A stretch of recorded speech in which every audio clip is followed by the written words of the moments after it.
se unen en una sola señal. RCR presenta Conexión 750 con María Alejandra Trujillo. Muy buenas tardes, amigos de Radio Caracas Radio. Todo el equipo que trabaja para ustedes a partir de esta hora los saluda, variada y abundante información que compartir y analizar, como es costumbre la tarde de hoy. Esto es Conexión 750. Comenzamos. ¿Qué está pasando en este país? Y saludamos en esta parte del programa a nuestro invitado, Carlos Rodríguez, quien es abogado del Centro de Derechos Humanos de la Universidad Católica Andrés Bello. Gracias por atendernos. Muy buenas tardes. Buenas tardes, María Alejandra. Gracias por la invitación a tu programa nuevamente. Pues mucho interés de conversar con nuestro invitado acerca del tema que nos ocupa. Es especialista en lo que está ocurriendo con la migración de venezolanos, casi 7 millones o más de ciudadanos que han tenido que huir de nuestro país. Y yo iniciaría a partir de las últimas declaraciones que ha ofrecido el nuevo presidente de Colombia, Gustavo Petro, en respuesta a una declaración del vicepresidente del PSUV en nuestro país. Él decía en redes sociales que Colombia garantiza el derecho de asilo y de refugio. Yo le pediría un comentario tomando en consideración que en territorio colombiano reside la mayor cantidad de venezolanos que ahora mismo están en el exterior, ¿correcto? Lo escuchamos. Correcto, María Alejandra. Para darte un panorama general de la situación de los refugiados venezolanos en Colombia, actualmente Colombia tiene más de 2.4 millones de personas venezolanas residiendo en su territorio. La mayoría está en condición migratoria irregular, es decir, no tienen papeles para residir en Colombia. Y de este total, al menos 28.800 han solicitado la condición de refugiados, pero tan solo a unas 1.300 le ha sido reconocida esta condición. Colombia se posiciona como el país número 11 en menos reconocimientos de personas refugiadas. ¿Quiénes pueden solicitar refugio en Colombia? Personas con enfermedades crónicas, entiéndase por estos VIH, SIDA, pacientes con cáncer que no han podido acceder a tratamiento médico dentro de su país de origen, cosa que ya sabemos que en Venezuela es dificultoso para las personas que tienen este tipo de enfermedades, pero también personas que han salido de su país por razones de ser detenidos por razones políticas o cualquier otra persona que tenga algún miedo de ser asesinado o encarcelado injustamente en su país. Ahora, en Colombia hay una problemática que el nuevo gobierno, al que el nuevo gobierno debe darle respuesta, y son las barreras que enfrentan los venezolanos para acceder al sistema de refugio en Colombia. El primer reto es que, es decir, cuando los venezolanos cruzan la frontera entre Colombia y Venezuela, las autoridades colombianas no les informan sobre cuáles son sus derechos como refugiados, es decir, ante qué autoridades deberían asistir para exponer su caso y solicitar ayuda, cuáles son los derechos que les asiste dentro de su país, del país como refugiados. Además, el procedimiento para solicitar refugio en Colombia es excesivamente largo, lo cual puede durar hasta más de 2 años. Entonces, claro, para una persona que tiene cáncer, que necesita acceder al tratamiento rápidamente, es difícil. Tener que esperar 2 años es mucho tiempo. Y la otra barrera que se ha venido identificando es que no se les permite el acceso al trabajo a quienes son solicitantes de refugio en Colombia. Pueden trabajar, pero una vez que les ha sido reconocida la condición de refugiado, pero para esto deben esperar como mínimo 2 años, entonces implica tiempo, pero sí pueden acceder por lo menos al sistema de salud, teniendo el salvoconducto que los acredita como solicitantes de la condición de refugiado. Entonces, estas son barreras que el nuevo gobierno de Petro debe atender. ¿Por qué? Porque Colombia tiene una deuda grande en materia de refugio para población venezolana, porque vemos que la tasa es muy baja, es decir, la tasa de reconocidos como refugiados es muy baja, pero la demanda, es decir, el total de venezolanos que han solicitado refugio es bastante alto, y aparte de eso, hay muchas personas que, es decir, por las barreras que presenta el sistema de refugio en Colombia, no acceden a este sistema de refugios, sino que buscan un mecanismo alternativo de regularización migratoria, que en este caso vendría siendo el permiso por protección temporal. Pero ¿cuál es el problema aquí? Es decir, entre acceder al sistema de refugio y acceder al sistema, al permiso de protección temporal para venezolanos. El problema está en que el que tiene un permiso de protección temporal en un futuro pudiera llegar a ser deportado a su país de origen por infracción de alguna normativa. Pero no pasa lo mismo con un refugiado, porque si el refugiado, por ejemplo, es decir, infringe alguna norma del país del país donde se encuentra el refugiado, puede ser juzgado, puede ser multado, incluso puede ser privado de su libertad, pero nunca podrá ser deportado a su país de origen porque tiene un riesgo, tiene un temor de que si lo devuelven, su vida puede correr peligro, puede correr riesgo, su libertad y su seguridad. Entonces, claro, frente a esta situación, Petro, una de las cosas que hacía era dar esa respuesta de que Colombia garantizaba la protección internacional o garantizaba el refugio de las personas venezolanas.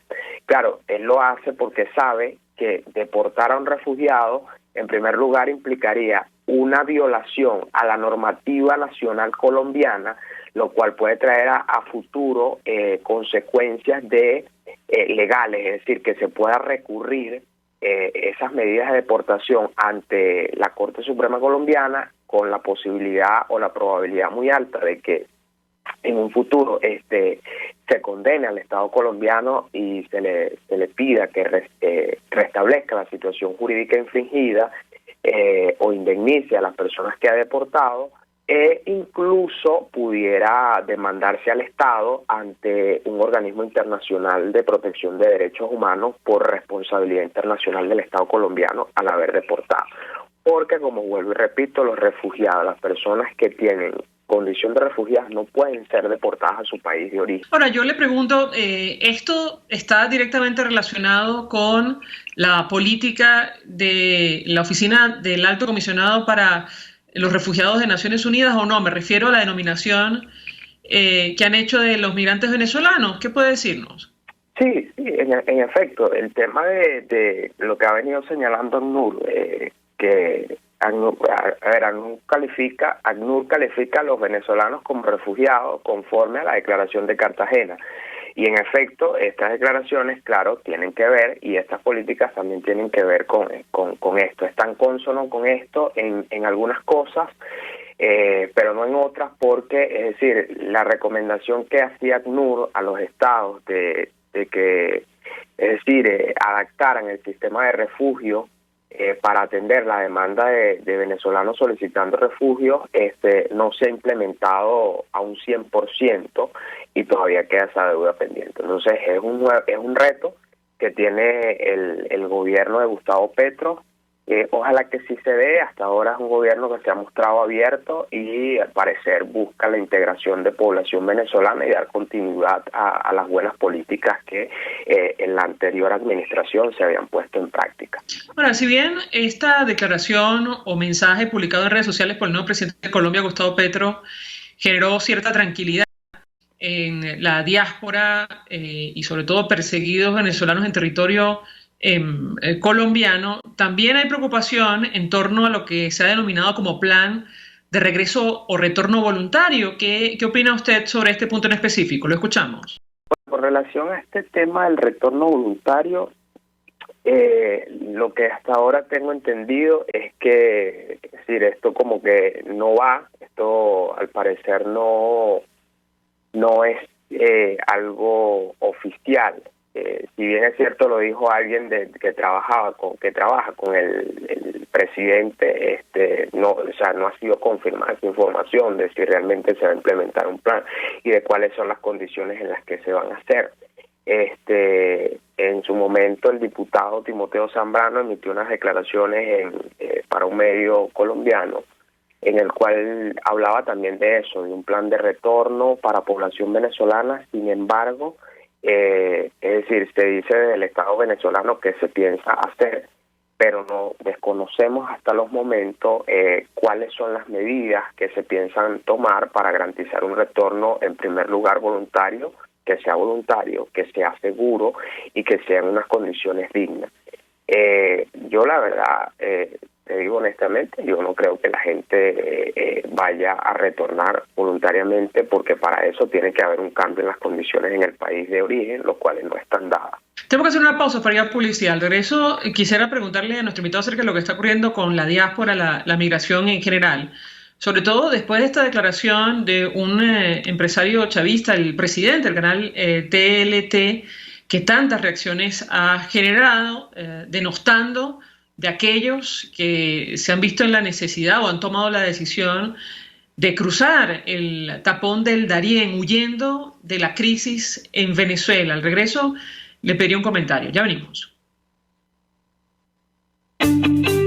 Usted está viendo Conexión 750 con María Alejandra Trujillo. Solo por RCR 750, porque lo bueno une. Puedes seguirnos en nuestras redes sociales. En Twitter, @RCR750, la radio que se ve. Mensaje del ingeniero José Peraza, tesorero del FONPRES CIB. Estimado colega ingeniero arquitecto y profesional afín, el Colegio de Ingenieros de Venezuela y el Fondo de Previsión Social, preocupado por la salud de tu familia, ha diseñado un sistema de salud integral que coloca a tu disposición y que contiene asistencia primaria de salud, ambulancia, hospitalización, cirugía, oftalmología, dermatología, fisioterapia, psicología, odontología, farmacia y funerario. Para mayor información, visítanos a nuestros portales cib.net.be, fonprescib.net.be, Colegio de Ingenieros de Venezuela, construyendo futuro.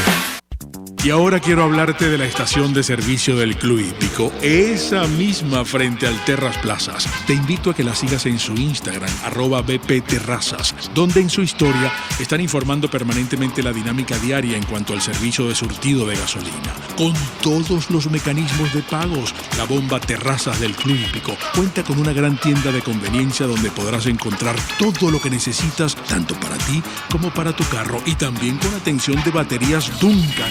Estación de servicio Terrazas del Club Hípico. Calidad y servicio de primera clase. RCR 750 AM. Porque lo bueno une. El poder de la comunicación en tus manos. Conexión 750 con María Alejandra Trujillo. Solo por RCR 750, la radio que se ve. Continuamos, amigos, en Conexión 750, hablando acerca de la situación de los migrantes, asilados, refugiados venezolanos. Carlos Rodríguez nos acompaña, quien es abogado del Centro de Derechos Humanos de la Universidad Católica Andrés Bello. Yo le pediría un comentario, una reacción a esta declaración tan criticada en redes sociales de un empresario chavista, criticando, denostando de los venezolanos que se han visto en la necesidad o han tomado la decisión desesperada de cruzar el tapón del Darién. Los descalificó como idiotas, dijo que se trataba de una decisión tomada producto de una campaña de manipulación en nuestro país. ¿Qué opina usted sobre una declaración de esta naturaleza? Lo escuchamos. Bueno, mira, ahora con el tema de los venezolanos que están cruzando el Darién, es decir, se pretende ver como eso, como una campaña, pero lo que nosotros hemos investigado y hemos podido reportar de eso es que no es una campaña que hay en contra, es sencillamente que la gente está saliendo por las mismas condiciones de vida que hay en el país de origen, lo cual es decir, la vida en Venezuela se ha vuelto insoportable.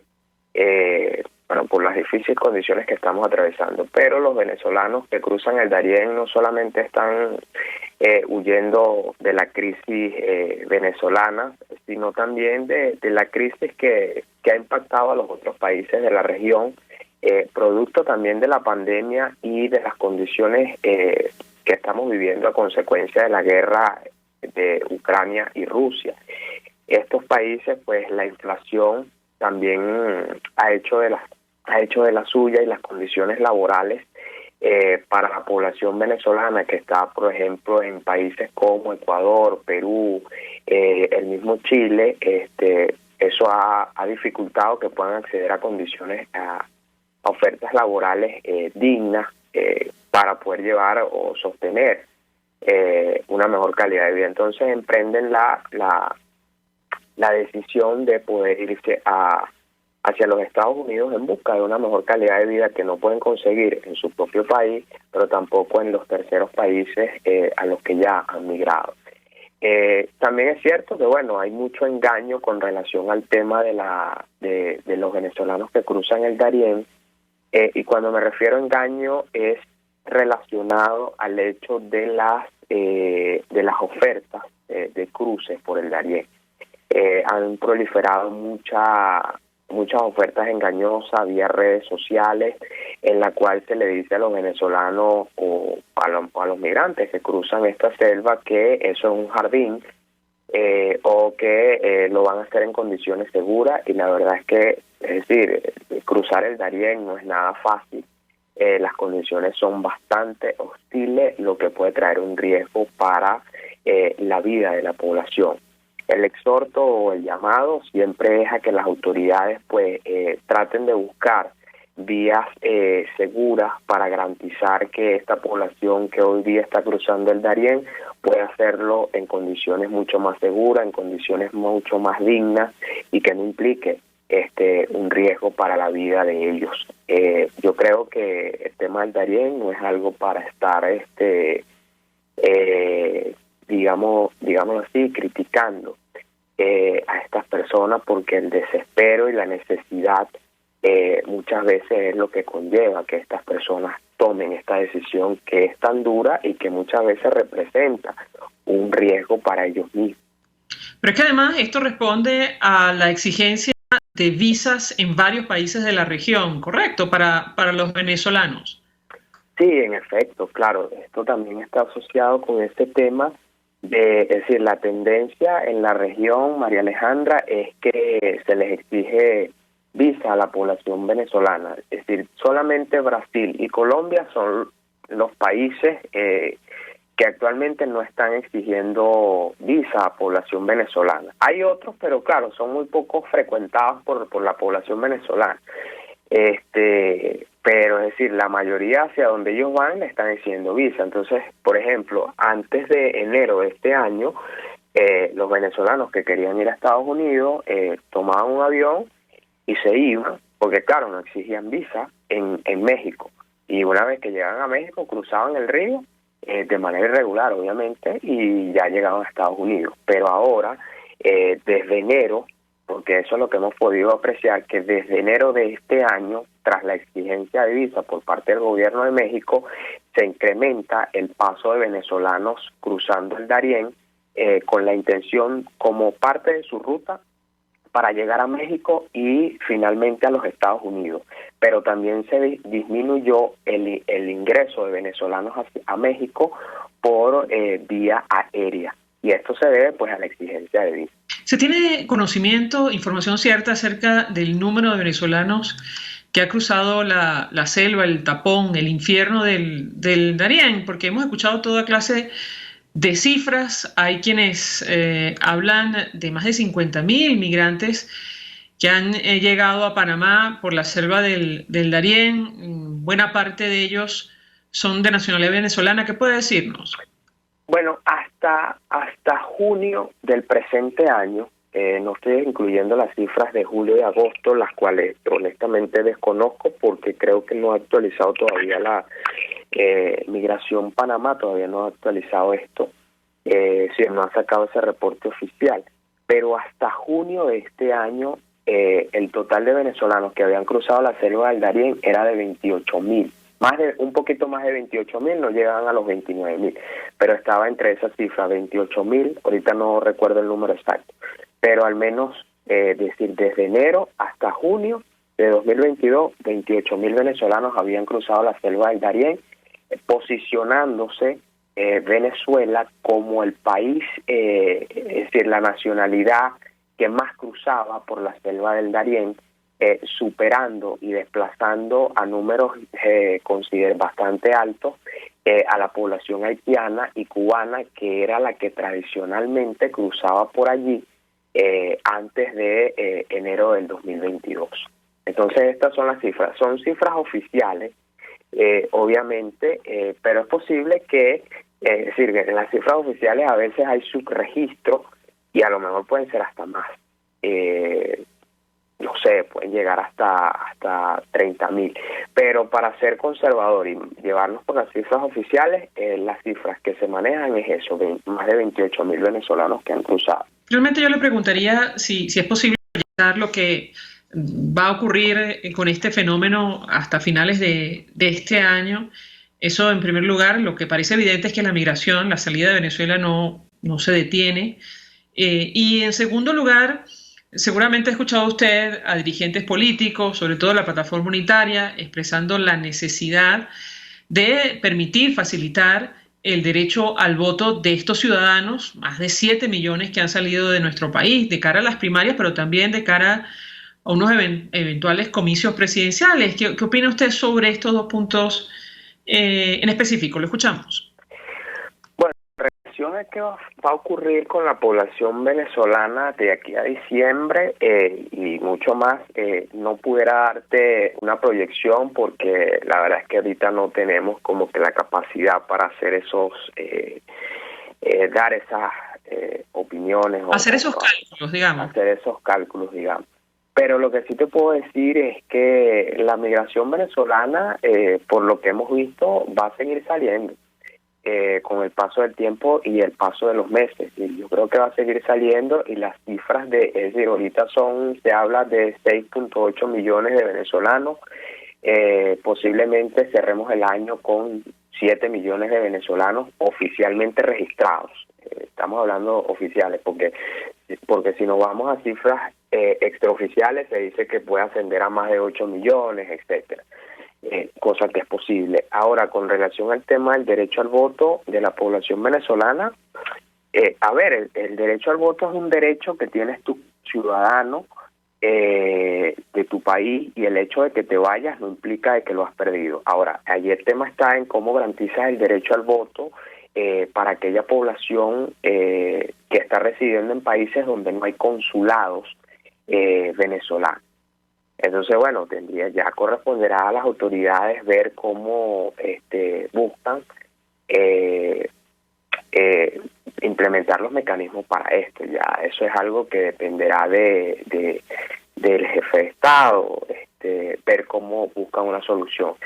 Nosotros hemos exhortado en otras oportunidades, María Alejandra, que se establezcan relaciones consulares en aquellos países donde no existe, por el hecho de, no solamente por el hecho de ejercer su derecho al voto, sino porque, es decir, por las necesidades de protección. Muchas veces los venezolanos necesitan una apostilla y entonces si no tienes consulado, ¿cómo haces? Tienes que regresar a tu país, o si por lo menos un venezolano lo meten preso o lo asesinan en el extranjero, ¿cómo hacen para repatriarlo a su país de origen si no hay consulado?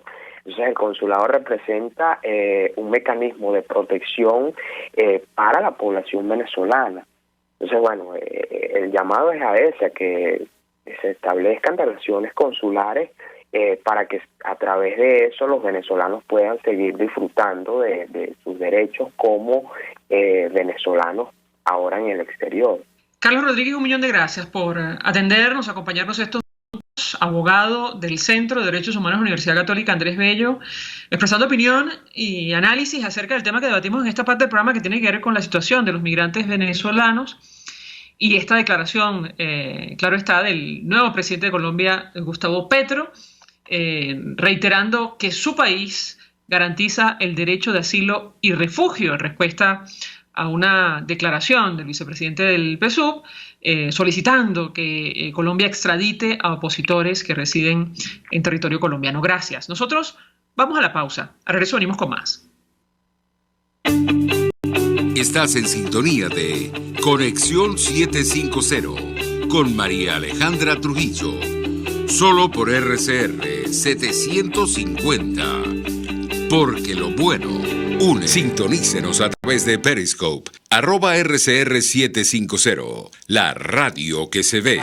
Mensaje del ingeniero José Peraza, tesorero del FONPRES CIB. Estimado colega ingeniero arquitecto y profesional afín, el Colegio de Ingenieros de Venezuela y el Fondo de Previsión Social, preocupado por la salud de tu familia, ha diseñado un sistema de salud integral que coloca a tu disposición y que contiene asistencia primaria de salud, ambulancia, hospitalización, cirugía, oftalmología, dermatología, fisioterapia, psicología, odontología, farmacia y funerario. Para mayor información, visítanos a nuestros portales cib.net.be, fonprescib.net.be, Colegio de Ingenieros de Venezuela, construyendo futuro.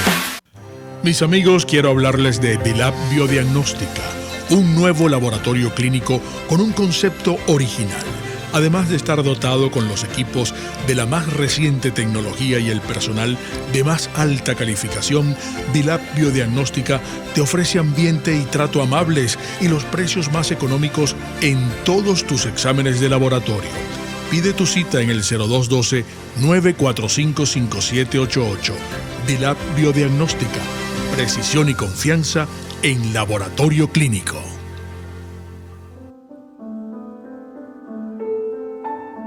La Academia de Ciencias Físicas, Matemáticas y Naturales presenta El progreso tiene su ciencia. Hoy presentamos José María Vargas, un científico presidente. En 1835, Venezuela tenía apenas 5 años de haber sido refundada como una república independiente. Ejercía la presidencia el médico y científico José María Vargas. Era el primer civil en ocupar ese puesto y por largo tiempo sería el único. En la madrugada del 8 de julio, unos militares alzados irrumpieron violentamente en su casa. Lo arrestaron y poco tiempo después lo enviaron al destierro. Aunque Vargas fue repuesto en su cargo en agosto de 1835, unos meses más tarde renunció irrevocablemente. Vargas había nacido en La Guaira el 10 de marzo de 1786. Estudió medicina en la Universidad de Caracas y completó su formación en la Universidad de Edimburgo. Regresó a Venezuela en 1825 y se dedicó a su profesión y a la docencia universitaria como profesor de anatomía. En 1827, Simón Bolívar, presidente de Colombia, de la cual Venezuela era una provincia, le encargó la reorganización de la Universidad de Caracas y lo designó como rector. Ese mismo año, Vargas fundó la Sociedad Médica de Caracas, germen de la investigación científica en Venezuela, destacándose él mismo por sus investigaciones botánicas. Después de su malograda experiencia presidencial, Vargas se dedicó principalmente a la medicina y a la educación. Durante 13 años estuvo al frente de la Dirección General de Instrucción Pública, antecesor del Ministerio de Educación, sin abandonar su actividad universitaria, que coronó con la fundación de la Cátedra de Química en 1842. Murió en Nueva York en 1854. Allí permanecieron sus restos hasta 1877, cuando fueron repatriados e inhumados en el Panteón Nacional. El progreso tiene su ciencia. La Academia de Ciencias Físicas, Matemáticas y Naturales presentó El progreso tiene su ciencia. RCR 750 AM, porque lo bueno une.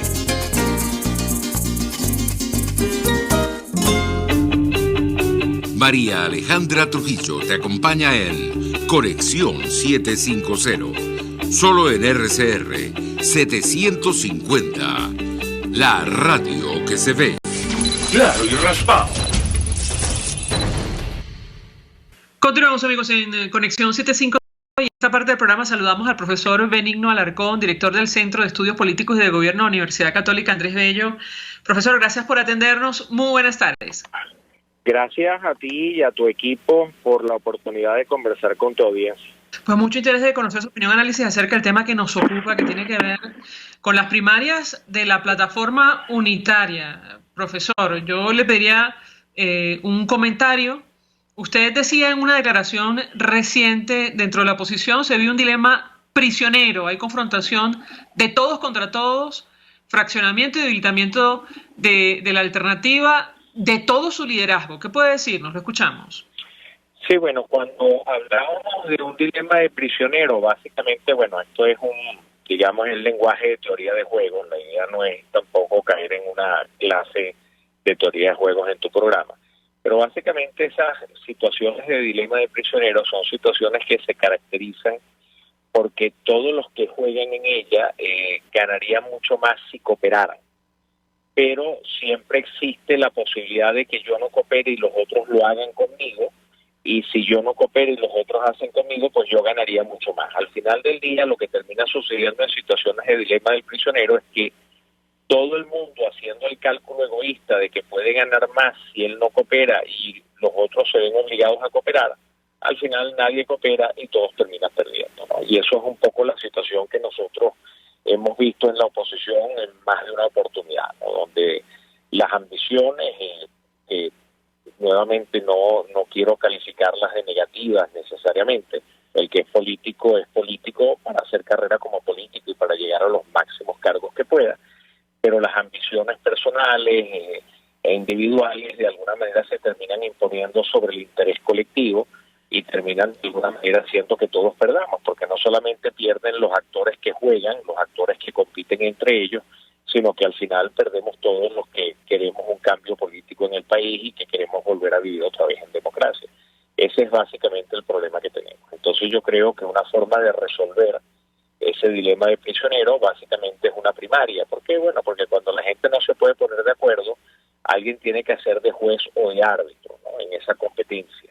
Y quién mejor que la misma gente que va a escoger su líder para que sea el árbitro, para que sea el juez que termina escogiendo quién debe liderar el proceso. Entonces pareciera que en estos procesos donde alcanzar acuerdos es tan complicado y donde es tan difícil que un acuerdo complazca a todos, pues bueno, pues lo mejor resulta que lo mejor suele ser que haya alguna forma de arbitraje que permita, bueno, definir quién debe estar al frente de este proceso. Y una primaria hoy en día luce como el proceso, digamos, más idóneo para lograr ese resultado. Le pregunto, ¿cree usted, profesor, a la luz de lo que hemos visto y he escuchado, que existen margen para la negociación entre los factores de la plataforma unitaria para, digamos, acabar con estas fricciones o fraccionamiento? ¿Qué puede decirnos? No te entendí la última parte, perdona, María Alejandra, para acabar con... No, profesor, sencillamente, ¿cree usted que están dadas las condiciones para que se pongan de acuerdo los líderes de la alternativa democrática, tomando en consideración lo que está en juego, no solo las primarias de la plataforma, también un eventual proceso electoral que no sabemos si se va a dar y en qué condiciones? Lo escuchamos. Bueno, la información que tenemos hasta ahora es que pareciera que van en vías a un acuerdo. De hecho, todo apunta a que en los próximos días se va a iniciar la discusión sobre la selección de los miembros de una especie de comisión electoral para primarias, que serían las personas que tendrían a su cargo organizar el proceso, ¿no? Sería como una especie de Consejo Nacional Electoral de la oposición para organizar este proceso de primarias. Entonces, como lo hubo hace algunos años atrás, que recordemos que lo presidió, por cierto, Teresa Albane, que de manera muy valiente, para no, darle información de quienes habían votado en el proceso, quemó aquellos cuadernos de votaciones, ¿no? Entonces, bueno, este sería un proceso que sería regido de la misma manera por gente de la sociedad civil y hay un acuerdo entre partidos para definir quiénes deben ser los miembros de esa comisión de primaria.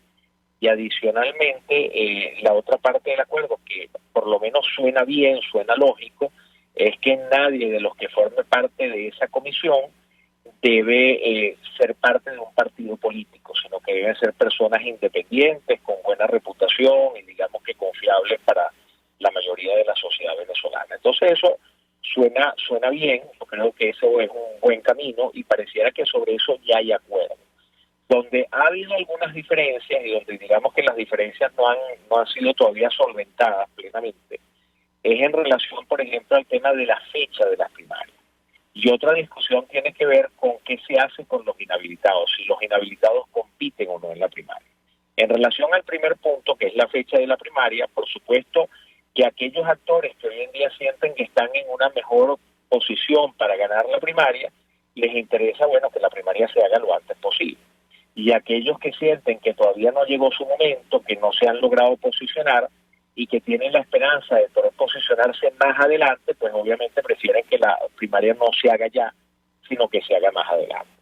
Y la otra discusión es la discusión de los inhabilitados, como te decía. Y en el tema de los inhabilitados, que es un tema muy delicado, algunos abogan porque hay que sencillamente los inhabilitados deben renunciar a la posibilidad de ser elegidos y debemos básicamente hacer una primaria entre candidatos que no estén inhabilitados. Y otros abogan por lo contrario, dicen, deben competir todos al final del día. La realidad, María Alejandra, es que la mayoría hoy en día, eso puede cambiar completamente de aquí a que se haga la primaria, pero hoy en día los candidatos que tienen mayores posibilidades de ganar una primaria, la mayoría son candidatos que están inhabilitados. Entonces, quitar a los inhabilitados de la primaria implica reducir de manera importante la participación en la primaria, porque si tú a mí me quitas la persona que a mí me gustaría que ganara, pues seguramente yo no voy a ir a votar. Y a nosotros lo que nos interesa es una primaria donde mucha gente participe, donde la mayoría de la gente participe, para darle la mayor legitimidad posible a ese proceso y a la persona que resulte ganadora de ese proceso. Ahora, sobre este tema, el vicepresidente del PSUV decía que era imposible que la oposición o la alternativa celebrara primarias en nuestro país, y uno de los temas justamente que destacaba era la situación de los inhabilitados. Yo le pediría un comentario sobre este tema. ¿Qué opina usted? ¿Cuál debe ser la posición de los partidos que aspiran a un cambio en relación a este punto en específico? Lo escuchamos. Bueno, mira, yo creo, María Alejandra, que la mejor manera de rebatir una declaración de ese tipo es haciendo las primarias. Yo creo que esa es la mejor respuesta que se puede dar. Yo creo que ponerse a debatir con el vicepresidente del PSUV si la oposición puede o no puede hacer la primaria, creo que es un ejercicio inútil, ¿no? Yo creo que más allá de la retórica, los hechos son la mejor respuesta a una afirmación de ese tipo. Si la logran hacer, pues ya el tema está respondido, y si no la logran hacer, pues resulta que lamentablemente quien dijo que no la podían hacer terminará teniendo la razón. Yo soy de los que piensa que sí se puede hacer. Yo particularmente no tengo ninguna duda que se puede hacer. Lo que falta es ponerse de acuerdo para poder hacerlo bien, ¿no? Pero yo no tengo ninguna duda de que se puede hacer. Y lo otro, en relación a los inhabilitados, yo creo que los inhabilitados, como te decía, deben participar en la primaria. Y deben participar porque quitar a los inhabilitados es quitar también a un número importante de votantes en esa primaria. Y por el otro lado, porque nosotros no podemos caer en el juego del gobierno. La Constitución Nacional claramente dice que una persona puede ser, suspendido sus derechos políticos solamente en el caso de que exista sentencia definitivamente firme. Y lo que ha estado haciendo básicamente el gobierno a través de la Contraloría de inhabilitar candidatos a partir de una decisión administrativa de la Contraloría General de la República es anticonstitucional. Y entonces, yo creo que lo que toca es desconocer ese tipo de medidas, dejar que todos compitan, y si gana un candidato que esté inhabilitado, pues tocará presionar internacionalmente e internamente para que el gobierno respete la decisión de la mayoría. Y siempre yo creo que como plan B, pero como plan B, de último recurso, debe haber un mecanismo para tener un candidato sustituto, como sucedió en Barinas cuando Superlano no pudo correr nuevamente en la elección. Pero yo creo que lo primero que hay que tratar de hacer es imponerle al gobierno que respete la voluntad de la mayoría, que fue escoger a esa persona. Y creo que esa presión la hay que hacer no solamente en el caso de los inhabilitados, sino de los habilitados, porque nada nos garantiza a nosotros que el gobierno no va a intentar inhabilitar a alguien que fue elegido y que posiblemente no estaba inhabilitado para ese momento, y lo va a tratar de inhabilitar posteriormente. Entonces yo creo que esa pelea va a haber que darla, elíjase a quien se elija. Y creo que es una pelea para la cual hay que preparar. Si permite nuestro invitado, tenemos que hacer una pausa para publicidad. Al regreso yo le preguntaría, ¿le han solicitado a usted, profesor, que participe de esta especie de Consejo Nacional Electoral o comisión que se está conformando para la celebración de las primarias de la plataforma unitaria? Al regreso le doy la palabra para contestar. Ya venimos. Conexión 750. Solo por RCR 750, la radio que se ve. Puedes seguirnos en nuestras redes sociales. En Twitter, @RCR750, la radio que se ve. Mensaje del ingeniero José Peraza, tesorero del FONPRES CIB. Estimado colega ingeniero arquitecto y profesional afín, el Colegio de Ingenieros de Venezuela y el Fondo de Previsión Social, preocupado por la salud de tu familia, ha diseñado un sistema de salud integral que coloca a tu disposición y que contiene asistencia primaria de salud, ambulancia, hospitalización, cirugía, oftalmología, dermatología, fisioterapia, psicología, odontología, farmacia y funerario. Para mayor información, visítanos a nuestros portales cib.net.be, fonprescib.net.be, Colegio de Ingenieros de Venezuela, construyendo futuro. Y ahora quiero hablarte de Comercializadora Prada, y ya de solo nombrarlo se me hace agua la boca, porque Comercializadora Prada son los más frescos quesos y embutidos que te llevan a tu casa. Todos los quesos, todos los embutidos, y como cuentan con proveedores exclusivos, te resulta mucho más económico. Llámalos ya, 0424-134-6035, en Instagram wprada.ve. Comercializadora Prada, todo en quesos y embutidos con la mejor relación precio-sabor. Desde los sectores populares del país se escucha una clara señal. Es el radar de los barrios. Evelyn Martínez y la Red de Ciudadanos le invitan a identificar amenazas, ubicar soluciones y hacer seguimiento eficiente a las problemáticas de cada sector. Un espacio contra la polarización donde se construye de abajo hacia arriba y de adentro hacia afuera. El radar de los barrios, de lunes a viernes, a partir de las 10 de la mañana, solo por RCR 750 AM.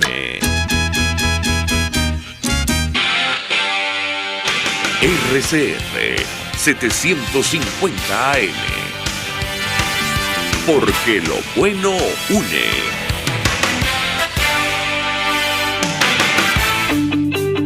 El poder de la comunicación en tus manos. Conexión 750 con María Alejandra Trujillo. Solo por RCR 750, la radio que se ve. Continuamos, amigos, en Conexión 750, conversando con Benigno Alarcón, director del Centro de Estudios Políticos y de Gobierno de la Universidad Católica Andrés Bello, acerca de las primarias de la plataforma unitaria. Yo les dejo una inquietud antes de hacer la pausa. Si lo han contactado, profesor, a usted para conformar esta comisión que se está discutiendo de cara a este proceso interno de la plataforma unitaria. ¿Qué puede decirnos? Lo escuchamos. Bueno, a ver, en relación a la pregunta que dejamos en el aire, sí, ha habido varias personas que no nos han ofrecido propiamente, sino que nos han preguntado por nuestra disposición. Hay que recordar que hace algunos meses atrás, unos pocos meses atrás, nosotros hablamos de la necesidad de hacer esta primaria, mostramos inclusive unas encuestas que cerramos el 28 de junio y hablamos de que la gente básicamente demandaba primarias. Y hubo una pregunta de un periodista en aquella oportunidad diciendo si nosotros como universidad o el Centro de Estudios Políticos y de Gobierno estaba dispuesto a organizar las primarias. Y la respuesta que dimos en aquel momento es que estábamos dispuestos a colaborar en lo que pudiéramos, ¿no? Que nosotros básicamente no tenemos la logística para montar un proceso a nivel nacional, pero creemos que con una articulación de organizaciones a lo ancho y largo del país, se puede lograr eso como se ha logrado en otros momentos, ¿no? Y eso es el ejercicio que hay que tratar de hacer, y nosotros para lo que podamos ayudar está allí. Posteriormente a eso, han sido varios los periodistas y también algunos actores políticos que nos han preguntado si esa disposición a ayudar en el proceso sigue presente, y la respuesta ha sido siempre afirmativa. ¿Pero lo han contactado? ¿A qué no te he contestado? No, los dirigentes de los partidos políticos, más allá de las preguntas de los periodistas, usted está dispuesto, pero no sé si ha habido una conversación formal con la plataforma unitaria para formar parte de esa comisión. Bueno, ha habido, entre las personas que nos han consultado, ha habido algunos dirigentes de partido político que se han aproximado para preguntar si estamos dispuestos a ayudar y a participar en una comisión de este tipo, bien ayudando a la comisión o bien formando parte de ella, y le hemos dicho que tenemos la disposición a ayudar en lo que sea posible. Sobre el tema de la participación o no del Consejo Nacional Electoral, usted ha sido claro, o al menos utilizando la data del Centro de Estudios Políticos de Gobierno, me corregirá si me equivoco, es evidente que se trata de una institución que genera gran desconfianza, sobre todo entre los votantes de la alternativa. ¿Qué puede decirnos sobre este punto en específico? Lo escuchamos. Bueno, a ver, yo creo que indudablemente la participación del Consejo Nacional Electoral tiene ventajas y desventajas. Yo creo que lamentablemente tiene más desventajas que ventajas. Obviamente el Consejo Nacional Electoral tiene una infraestructura a lo ancho y largo del país, obviamente tienen unas máquinas de votación, controlan el registro electoral, tienen, digamos, el personal y la experiencia en una logística que han ejecutado muchas veces, eso obviamente son ventajas. Pero creo que existen desventajas muy importantes. Una es que por la desconfianza hacia el organismo electoral habría una merma importante en el número de electores que estarían dispuestos a participar. Algunos no participarían por desconfianza a que hubiese alguna manipulación de los resultados y otros no participarían básicamente por miedo a que la data de los votantes sea entregada al gobierno y que haya represalias posteriormente, ¿no? Como se trató en aquella primaria organizada o digamos liderada por Teresa Albáñez, se le exigió la entrega de los libros de votación y Teresa Albáñez decidió destruir los libros de votación. Bueno, hay obviamente miedo a que el gobierno trate de tomar represalias contra quienes votan en una primaria de oposición. Y después hay dos desventajas adicionales. Yo creo que con un Consejo Nacional Electoral participando en la primaria, el tema de que los candidatos inhabilitados estén entre los elegibles creo que se elimina, creo que el Consejo Nacional Electoral nunca lo permitiría. Y después por el otro lado está el debate sobre el voto en el exterior, que yo creo que hay que hacer lo humanamente posible para poder extender este derecho al voto en la primaria a los venezolanos que están en el exterior, pero ya sabemos por anticipado que el CNE no va a permitir y no va a hacer ningún esfuerzo, al contrario, va a bloquear la posibilidad de que puedan votar venezolanos en el exterior. Y yo creo que estas desventajas pesan mucho cuando se le compara con ventajas logísticas o con ventajas de tecnología. Yo creo que las desventajas en lo político pesan demasiado en este caso. Profesor, sobre el tema de la participación de los venezolanos en el exterior también preocupa y mucho.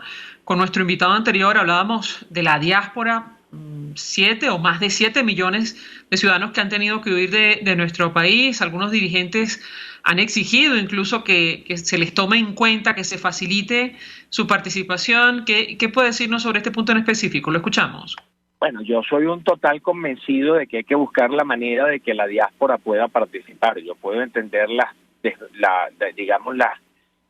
dificultades que ello puede representar al no haber un registro de venezolanos en el exterior, al estar cerrados o haber estado cerrados, algunos continúan cerrados, algunos consulados de Venezuela en el exterior, pero yo creo que si hay voluntad política hay tiempo para resolverlo. El problema es que yo creo que básicamente no hay voluntad política, y no hay voluntad política porque de ese número de venezolanos que están en el exterior, bueno, posiblemente el 90% son venezolanos que se fueron del país porque no veían futuro, porque no les gustaba lo que estaban viviendo y que si tienen la oportunidad pues votarían por un cambio. Y justamente el gobierno no tiene ninguna disposición a permitir que el número de votantes que apoyarían un cambio, que votarían contra el gobierno, pues sea mayor que el que ya inclusive tomando solamente en cuenta los votantes en Venezuela, bueno, hay un 72% de los electores que reclama un cambio. Entonces creo que, bueno, que esa cifra sería mucho mayor si tomamos en cuenta la diáspora, ¿no? Que representa, como bien dice, alrededor de unos 7 millones de personas en el exterior, de las cuales, repito, el 90% de ellos, no tengo ninguna duda, son personas que votarían por un cambio político y no por otra cosa. Ahí puede haber, sin ninguna dificultad, por lo menos unos 3 millones de votantes. Entonces, bueno, es algo que hay que tomar en consideración sin lugar a dudas. Lo cual cambia cualquier elección, ¿correcto, profesor? Así es, bueno, nosotros recordamos que la elección de Maduro en el 2013, que fue la última, donde, digamos, los partidos mayoritarios participaron, que fue aquella Capriles versus Maduro después de la desaparición de Chávez. Maduro gana por 200.000 votos, pues imaginémonos lo que puede ocurrir si 3 millones de personas se encuentran con que tienen el derecho a votar y tienen, digamos, las condiciones para hacerlo, porque los centros de votación, digamos, están disponibles a una distancia razonable de los lugares donde viven en el exterior. Entonces, bueno, esto puede ser sencillamente un tsunami para el gobierno porque ese venezolano nunca votaría por la continuidad. Finalmente, profesor, porque sabemos que tiene compromiso y le agradezco profundamente recibir nuestra comunicación, hay 2 puntos que están en discusión. Uno, la necesidad de fijar una fecha. Varios dirigentes y organizaciones han exigido a la plataforma unitaria hacerlo lo antes posible. Eso en primer lugar, y algunos han propuesto que se haga o se celebre una segunda vuelta. ¿Cómo lo ve usted? Lo escuchamos. Bueno, a ver, yo veo un poco difícil, no tengo nada en contra de la segunda vuelta, pero para ser franco la veo un poco difícil, ¿ok? La veo difícil porque estamos hablando de organizar 2 primarias, no una sola, y ya una sola tiene suficientes dificultades y va a demandar recursos que al día de hoy no se tienen, que creo que se pueden conseguir para organizar la primaria, pero lo otro implicaría duplicar los esfuerzos y duplicar los recursos que se necesitan. Entonces yo veo muy complicado el tema de la doble vuelta electoral. Si lo que se busca es candidatos con mayor consenso, que es lo que busca la doble vuelta busca, bueno, terminar eligiendo a alguien que tenga el mayor apoyo posible.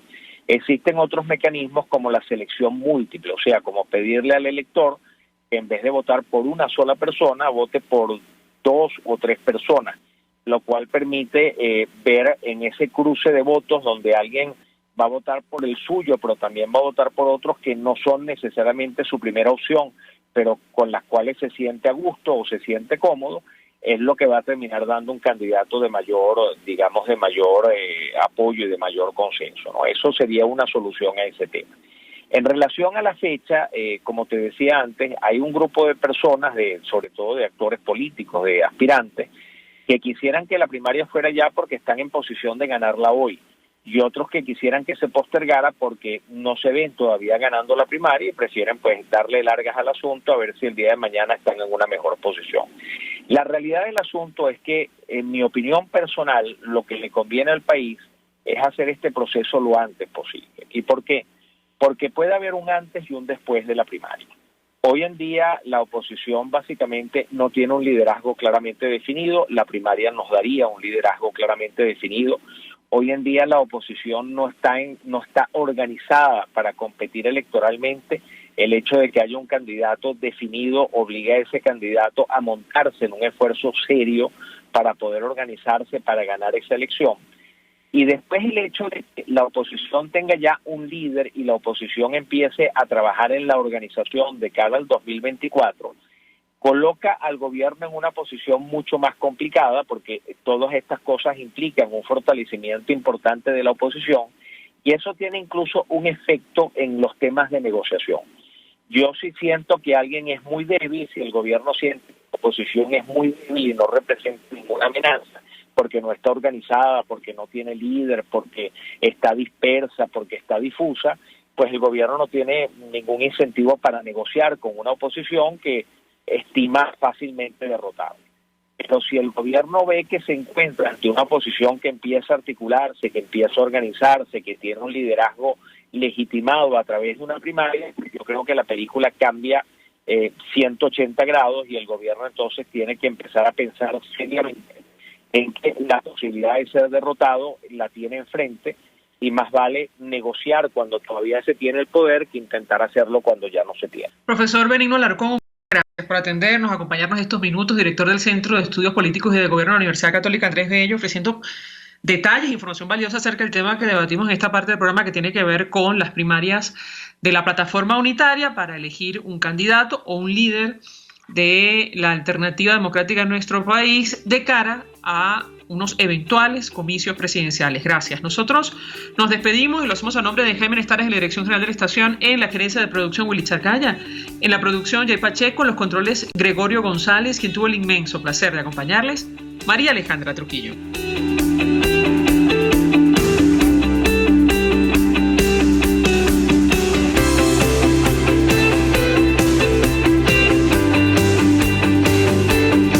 El Fondo de Previsión Social del Colegio de Ingenieros de Venezuela presentó.